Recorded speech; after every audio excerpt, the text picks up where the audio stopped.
एक ऐसे राजा की कहानी जिसका कोई बेटा नहीं था। वो बहुत परेशान था। अंत में उसे किसी ने कहा कि आप तांत्रिकों के पास जाइए, उनके पास में उपाय होते हैं। तो तांत्रिकों के पास में गया राजा। उन्होंने कहा कि आपको एक छोटे बच्चे की बलि देनी होगी, उसके बाद आपको पुत्र प्राप्ति हो जाएगी।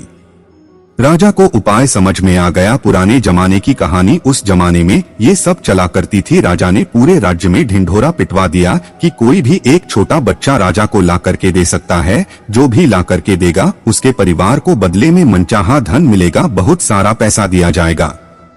उस राज्य में गरीब परिवार था, उनके बहुत सारे बच्चे थे। उन्होंने सोचा कि एक बच्चा है, निकम्मा है, नाकारा है, कोई काम तो करता नहीं है, इसको देते हैं, ले जाकर के राजा को हमारे किसी काम का नहीं है, बलि अगर इसकी चढ़ भी जाएंगे, अगर ये मर भी गया तो हमें कोई फर्क नहीं पड़ेगा, बदले में बहुत सारा पैसा मिलेगा। ये सोच करके उस परिवार ने उस बच्चे को राजा को सौंप दिया। तांत्रिक आ गए, राजा को बुलाया गया, बच्चे को बुलाया गया, सारी तैयारी की गई बलि चढ़ाने की। राजा ने उस बच्चे से पूछा कि बेटा आपकी कोई आखिरी इच्छा है? तो उस बच्चे ने कहा मुझे थोड़ी रेत ला करके दे दीजिए, मिट्टी ला करके दे दीजिए। राजा सोचा पता नहीं क्या करेगा। इच्छा पूरी की गई, रेत लाई गई, मिट्टी लाई गई।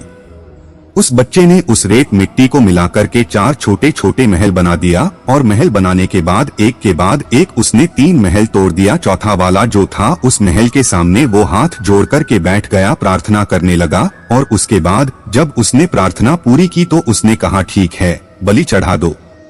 तांत्रिक चौंक गए, राजा डर गया कि ये क्या कर रहा है, तांत्रिक होगा, पता नहीं कौन सी विधि कर दी। राजा ने पूछा कि आपने क्या किया? उस बच्चे ने कहा कि कुछ भी नहीं, बस 3 महल थे वो तोड़ दिए, चौथे वाले में प्रार्थना किए। राजा ने पूछा कि थोड़ा बताओ, समझ नहीं पाए। तो बच्चे ने कहा कि पहला महल जो बनाया मैंने अपने माता पिता का था। मेरे माता पिता की, मेरे मम्मी पापा की जिम्मेदारी थी कि वो मेरी रक्षा करते हैं, लेकिन उन्होंने पैसे के लिए मुझे बेच दिया। दूसरा महल रिश्तेदारों का दशक के संबंध के लिए था, उनकी जिम्मेदारी थी, कर्तव्य था कि मेरे माँ बाप को सिखाते समझाते कि ऐसा ना करें, उन्होंने भी नहीं समझाया, तो उसमें महल को भी मैंने तोड़ दिया। तीसरा महल जो था वो राजा का था, आपका था। राजा का तो कर्तव्य होता है कि प्रजा की रक्षा करे, आपने तो मेरी बलि चढ़ाने की तैयारी कर ली है, आपका महल भी मैंने तोड़ दिया। और चौथा महल जो है वो भगवान का है, प्रभु का है, उनके सामने मैंने प्रार्थना की और उनसे कहा कि अब आप देख लेना, बस यही था।